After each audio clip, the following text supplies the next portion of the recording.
Good morning, and welcome to this online service of Neshoba Unitarian Universalist Church in Cordova, Tennessee. I am the Reverend Beth Lefever, pleased and privileged as always to serve as the minister of this congregation, and I am so very glad that you have been able to join with us this morning. Our opening words are by Robert French Leavens. Holy and beautiful the custom which brings us together in the presence of the Most High, to face our ideals, to remember our loved ones in absence, to give thanks, to make confession, to offer forgiveness, to be enlightened, and to be strengthened. Through this quiet hour breathes the worship of ages, the cathedral music of history. 3 unseen guests attend: faith, hope, and love. Let all our hearts prepare them place as we come together in worship. And now Walt Holmes will light our chalice.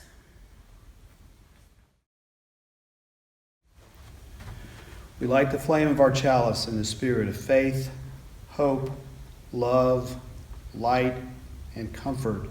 It symbolizes our tradition. And now join me in the words of the affirmation of our covenant. Love is the doctrine of this church. The quest for truth is our sacrament, and service is our prayer. To dwell together in peace, seek knowledge and freedom, to serve human need, to the end that all souls shall grow into harmony with the divine, thus to be covenant with each other and with God. All right, beautiful. Thank you. Was that loud enough? Yeah, no, it's A-okay. Today's story is called Peace is an Offering. In Spanish, La Paz es una ofrenda. Words by Annette LeBox. Pictures by Stephanie Gregan. Translation by Teresa Malawer. Peace is an offering. A muffin or a peach.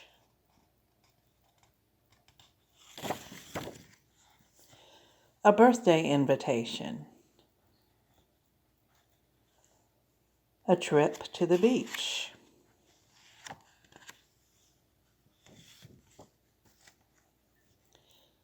Peace is gratitude for simple things. Light through a leaf. A dragonfly's wings. A kiss on the head, raindrops and dew. A walk in the park, a bowl of hot stew. Peace is holding on to another. Peace is the words you say to a brother. Will you stay with me? Will you be my friend? Will you listen to my story to the very end? Will you wait for me when I'm slow? Will you calm my fears? Will you sing to the sun to dry my tears? Will you keep me company when I'm all alone? Will you give me shelter when I've lost my home? You might find peace in a photograph or in the deep boom of a belly laugh. And even in the wake of tragedy, even then you might find her in the rubble of a fallen tower, in the sorrow of your darkest hour. In the hat of a hero, in the loss of a friend. Peace is a joining, not a pulling apart. It's the courage to bear a wounded heart. It's a safe place to live. It's the freedom from fear. It's a kiss or a hug when you've lost someone dear. So Offer a cookie. Walk away from a fight. Comfort a friend through the long, dark night. Sing a quiet song. Catch a falling star. Toma una estrella fugaz. May peace walk beside you wherever you are. The end. May we be reminded here of our highest aspirations and inspired to bring our gifts of love and service to the altar of humanity. May we know once again that we are not isolated beings, but connected in mystery and miracle to the universe, to this community, and to each other. Our morning offering will now be shared and so very gratefully received.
My first reading this morning is from the 1947 Girl Scout Handbook. The Girl Scout motto is "Be prepared." The motto was explained this way: a Girl Scout is ready to help out wherever she is needed. Willingness to serve is not enough. You must know how to do the job well, even in an emergency. And my second reading is from the first ever commercial for the Barbie doll created in 1959. These words were sung in a high female voice. Barbie, you're beautiful. You make me feel my Barbie doll is really real. Barbie, small and so petite, her clothes and figure oh so neat. And I couldn't make out the next few words, but then it goes on. Someday I'm gonna be exactly like you. Till then, I know just what I'll do. Barbie, beautiful Barbie, I'll make believe that I am you. And my third and last reading is entitled Phenomenal Woman by Maya Angelou. Pretty women wonder where my secret lies. I'm not cute or built to suit a fashion model's size. But when I start to tell them, they think I'm telling lies. I say, it's in the reach of my arms, the span of my hips, the stride of my steps, the curl of my lips. I'm a woman, phenomenal woman. That's me. Well, Judging from these three readings, one might think I couldn't decide what to preach on this morning. I was going to also throw in the late Helen Reddy's 1972 feminist anthem, I Am Woman, Hear Me Roar, but I already fear I've bitten off more than I can chew. The three topics, women, Barbie dolls, and Girl Scouts, are not as disparate as they may seem. And in fact, as you can probably figure out, they have a lot in common. Girl Scouts, Barbie dolls, and women. And they have even more in common than the obvious because all three are being celebrated this week. International Women's Day is tomorrow, March 8th. It comes in the midst of the March Women's History Month. National Barbie Day is March 9th. And National Girl Scout Day is this Friday, March 12th. So here we go. For those of us who are women, at least of a certain age, Barbie dolls and Girl Scouts almost undoubtedly played some kind of role in our lives as women. For others, those who are younger or those who don't identify as women, they also played a role because cultural forces affect us all, and usually for far longer than the life of any particular cultural phenomenon. Furthermore, some cultural institutions actively thrive for years, decades, or even longer. The Girl Scouts have surpassed a century of existence, having begun in the United States on March 12, 1912, when Juliet Gordon Low organized the first Girl Guide Troop meeting in Savannah, Georgia. 18 girls participated in that first meeting, and now there are 2.5 million Girl Scouts in the United States and approximately 10 million in 146 countries throughout the world. And estimates suggest that anywhere from 53 to 64% of today's women leaders in our country were once Girl Scouts, writers, performers, astronauts, politicians, sports champions, news anchors, high-ranking military officers, and on and on.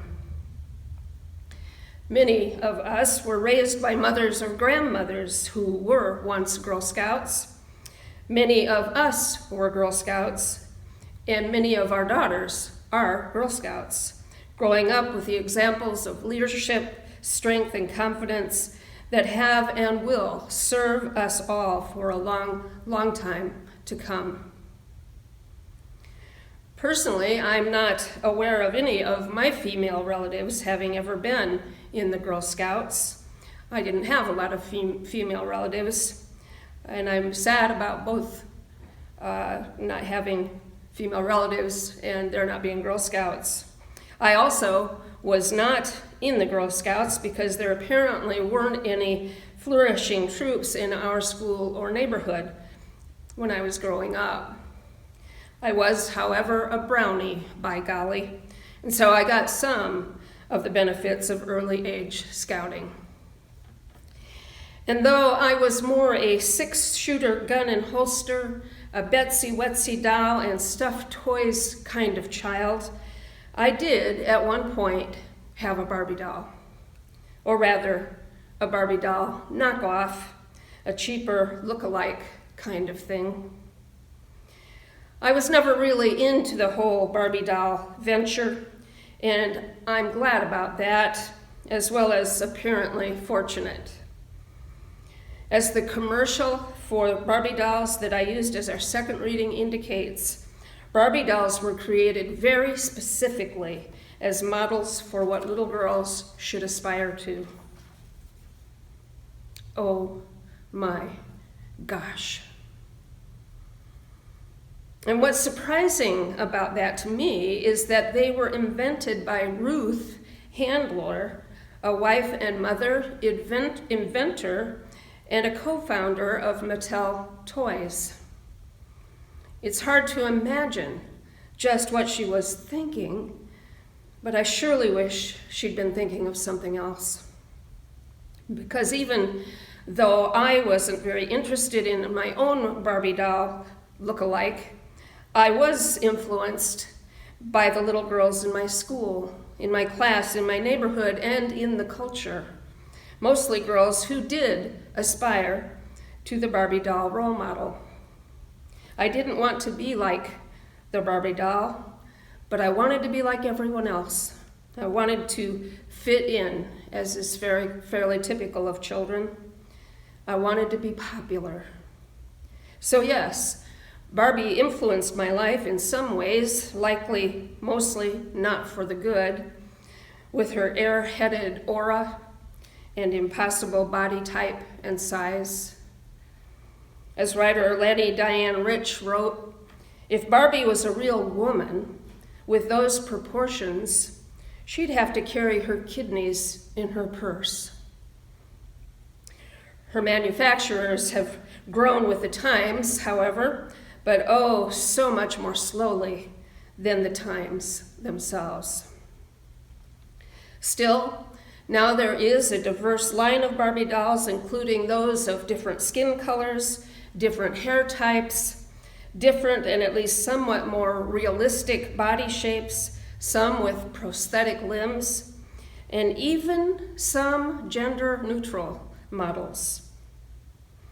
And with all of these changes, the Barbie doll remains, after some fluctuation through the years, a high seller for Mattel. So there's that. And now on to women, although this all has been pretty much about women, but specifically. When I was a little girl, not only did I have the whole Barbie doll culture to contend with, but there was also real life. At school, I, as a girl, was not allowed to play in the citywide marble tournament, which both of my brothers played in, and I loved to play marbles. But girls couldn't do it. Girls were not allowed the exciting yearly slide down the outside spiral fire escape slide, which boys were allowed to do. We were not allowed to wear pants to school, and thus, after a certain age, not allowed to play on the jungle gym and other playground equipment. Girls were not allowed to be patrol guards, or as we called them, patrol boys.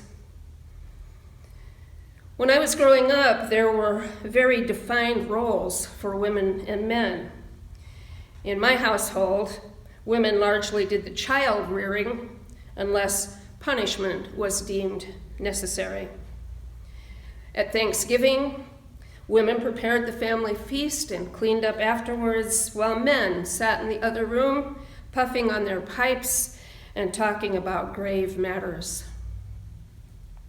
Women did the housework, while men did the outside work and worked on cars.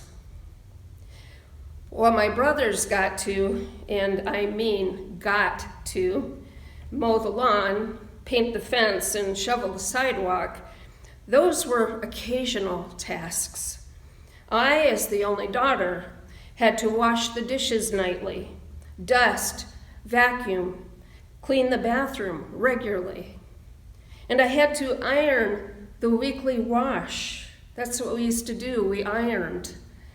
My mother even insisted that the family's sheets be ironed every week. It was hard work and far more continuous than the chores my brothers had to do, and I resented it mightily, but to no avail. When I was growing up, there were few female role models for life in the broader society. There were few women newscasters, for example, or weather forecasters, or doctors, or dentists. Women were seen as servers and childcare providers rather than professionals and leaders. I never saw a woman minister until I was long into adulthood. And here's something that, as much as anything else, describes women's role in the world when I was younger. In my first marriage, my husband went to school while I made the money for the family. I had a good job with decent pay while my husband did not work beyond his college studies. One day, I decided I wanted to get a credit card at a local department store. Can you see where this is going? I could not get credit without my husband's signature, could not get credit in my own name. I carefully explained to them that I was the breadwinner in the family while my husband was in school. Nevertheless, I needed his signed permission in order to get credit. I'm still angry about that. But we have come a long way, a very long way. Through all of this, and this is just one woman's story, I never did resent men. I always liked and admired men. What I did resent was the hold they had on the culture, the hold they had on money and power and decision-making. But it was, in some ways, as difficult for men and boys as it was for women and girls, though in vastly different ways. Maybe a sermon for another time. But we have and continue to grow and change and develop and move ahead as we should and as has had to happen. That is the nature of human beings. Equal rights between men and women is a near thing now, and we are managing to make progress in equal rights in many other areas: race, religion, immigrants, LGBTQ, and even in animal rights. It is human nature, I think, to keep pressing forward. Often it is 2 steps ahead and 1 step back, and occasionally the other way around, but still, step by step by step, we move ahead. So in this week of celebrating women, Girl Scouts, and yes, even the Barbie doll, let us acknowledge the ways in which each has contributed to the whole, in whatever ways that occurred. Let us acknowledge and be grateful to the wonder of the human spirit. Amen. And now let us move into a time of meditation, reflection, and prayer. Let us relax in our seats, becoming comfortable, breathing in peace, breathing out stress, breathing in faith, breathing out distrust, breathing in calm, breathing out tumult and distraction, breathing, breathing.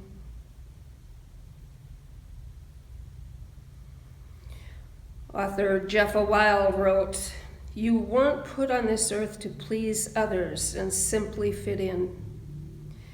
You were born to be yourself, even if it goes against everything you have been socially programmed to believe. We get one lifetime. Make sure it's magical." Let us consider these words in a brief time of shared silence.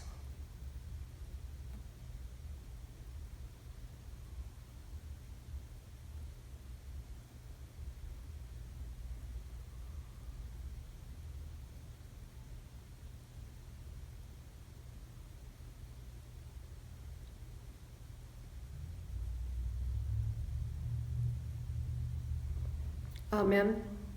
And until next week, blessed, blessed be. O Filii et Filiae, Alleluia.